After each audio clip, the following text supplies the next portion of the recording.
Hi, everyone, and welcome back to Abbey Research Reads. I am Dr. Kristen Donnelly, and I'm here today with another young adult novel, which at this point you may be saying, Dr. Kristen, I am an old, and I do not enjoy reading about teenagers. Valid.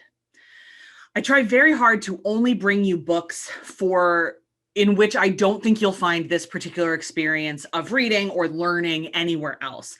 And this book in particular, which is called Darius the Great is Not Okay by Adib Khorram, is one of those books. I cannot imagine reading the richness of the world and the honesty and the vulnerability in anything but a YA novel. And my contention is that a huge part of adolescence, wherever we live and grow up, is about forming who we become when we become adults. So understanding adolescence is a key part to understanding someone's experience of their adolescence is a key part to understanding who they are as an adult. Again, I respect if you never want to pick up a YA novel. I would beg you to give this one a try. This may be the highest fiction recommendation I've given in a little while. And part of it is because it is a world in which Americans are told is impenetrable, but it is in fact not. This book is about a Persian family, fractionally Persian, which is the phrase that the character uses. Darius grows up in Portland, Oregon, the son of an Iranian woman and an American man who is of Germanic descent. We're kind of told he's presented as kind of the Steve Rogers of everything. Like he's perfect. Like that's what Darius thinks of his dad. He's got perfect teeth. He's got perfect smile. He's got the perfect body. He's got the perfect everything. And he really struggles as a little bit of as someone whose body is very different to relate to his father in a couple of ways. And we'll get back to that in a minute. Darius loves tea. It is tea enthusiast. I don't think really even covers Darius's love of tea. It is the kind of thing, it's the kind of love that only teenagers can have, where you believe that you are the complete expert and it consumes your life and everyone else must love it as much as you. But it's written in an endearing way. So the animating feature of this book is that his maternal grandfather back in Iran becomes ill. And for the very first time in Darius's life, he has to go to Iran. And the family packs up, and it's him and his little sister, his mom and his dad, and they all go and stay with his grandparents in their hometown. The exploration of what it means to be a first-generation immigrant is incredible. The exploration of Persian culture.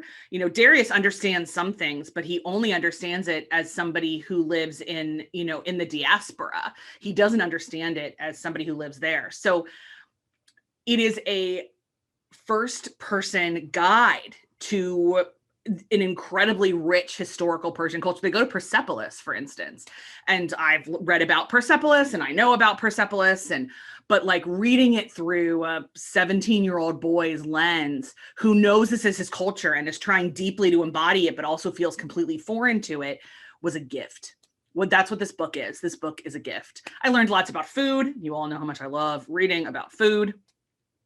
I learned lots about what relationships look like. I learned a lot about the importance of language and the different ways that words relate to each other. I learned about what houses look like, which was such a small lived-in detail. But one of the true gifts of this book, I will say, is the culture aside, please read it so you understand a little bit more of Persian culture than you probably do anyway, unless you have firsthand experience with it.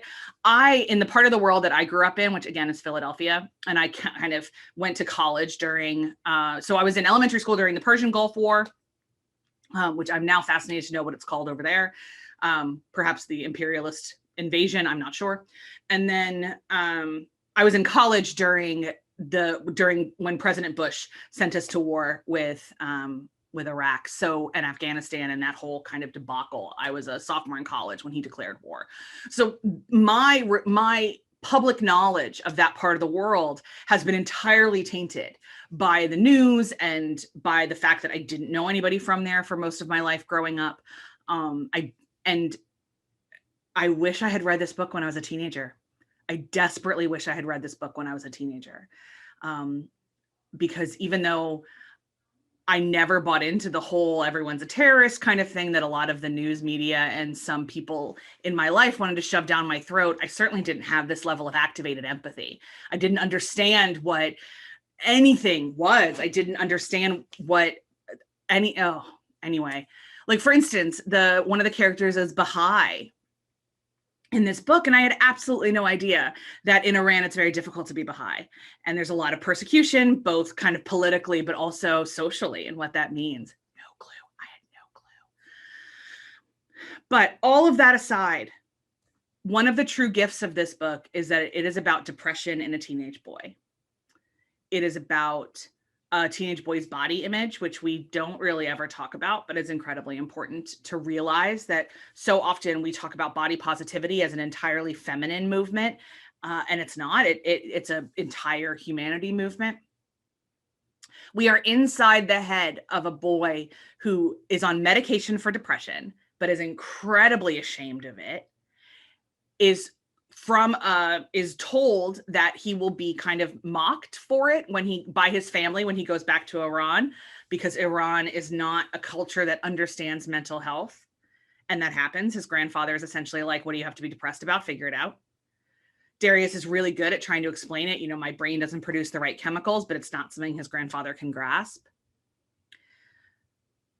His father has depression. We know this, but for a huge chunk of the book, that's actually a barrier between them instead of a bonding point.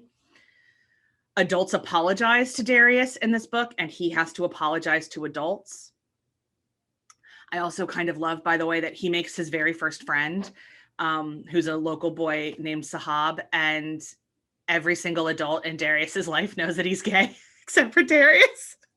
It's so sweet. They keep saying, you love Sahab, don't you? And he's like, I do. He's my best friend. And you can tell his parents are like, sure, buddy, like, you'll get there. And I'll tell you, the sequel to this book is Darius has boyfriends. So that is the story I think that the author was trying to tell. But the true gift that Iran gives Darius is to understand who he is. That he is a fractional Persian, but that there's power in both of those things. There's power in the American part of him, and there's power in the Persian part of him. And when he marries those things, he becomes uniquely and distinctly Darius. I am the child of two people born in America, and there are fractional parts of me that I carry from other cultures, but not ethnically. My marriage, however, is, as I've talked about before, my husband is born and raised in Northern Ireland and identifies himself as Irish in that particular subculture. And I have no connection to Ireland until I moved there. And so we are definitely a fractional family in that way, in some of the ways that we kind of understand the world and understand our culture and understand how things go. But my mother will always be American. My father will always be American. And this understanding of a first generation immigration experience, especially in contemporary United States, like I said, is a gift. This book is a gift. I read it in one sitting. I got really angry when people tried to interrupt me. And I immediately ordered the sequel from the library so that I could see what happens when Darius continues to grow up. This book's been optioned by Universal. I really hope it's made with respect and care, because I'd love to see this world come alive. It won, I think, every award that's humanly possible for it to win in 2018. So I am not the only one that thinks this thing is special, by far. But I am the only one on this channel in front of you in YouTube right now imploring you to read it. So Darius the Great is Not Okay by Adib Khorram is a gold star, 2 thumbs up, home run, knock out of the park, empathy read recommendation from Abbey Research. And that's it for this time. We'll see you on the next Abbey Research Reads. Bye, guys.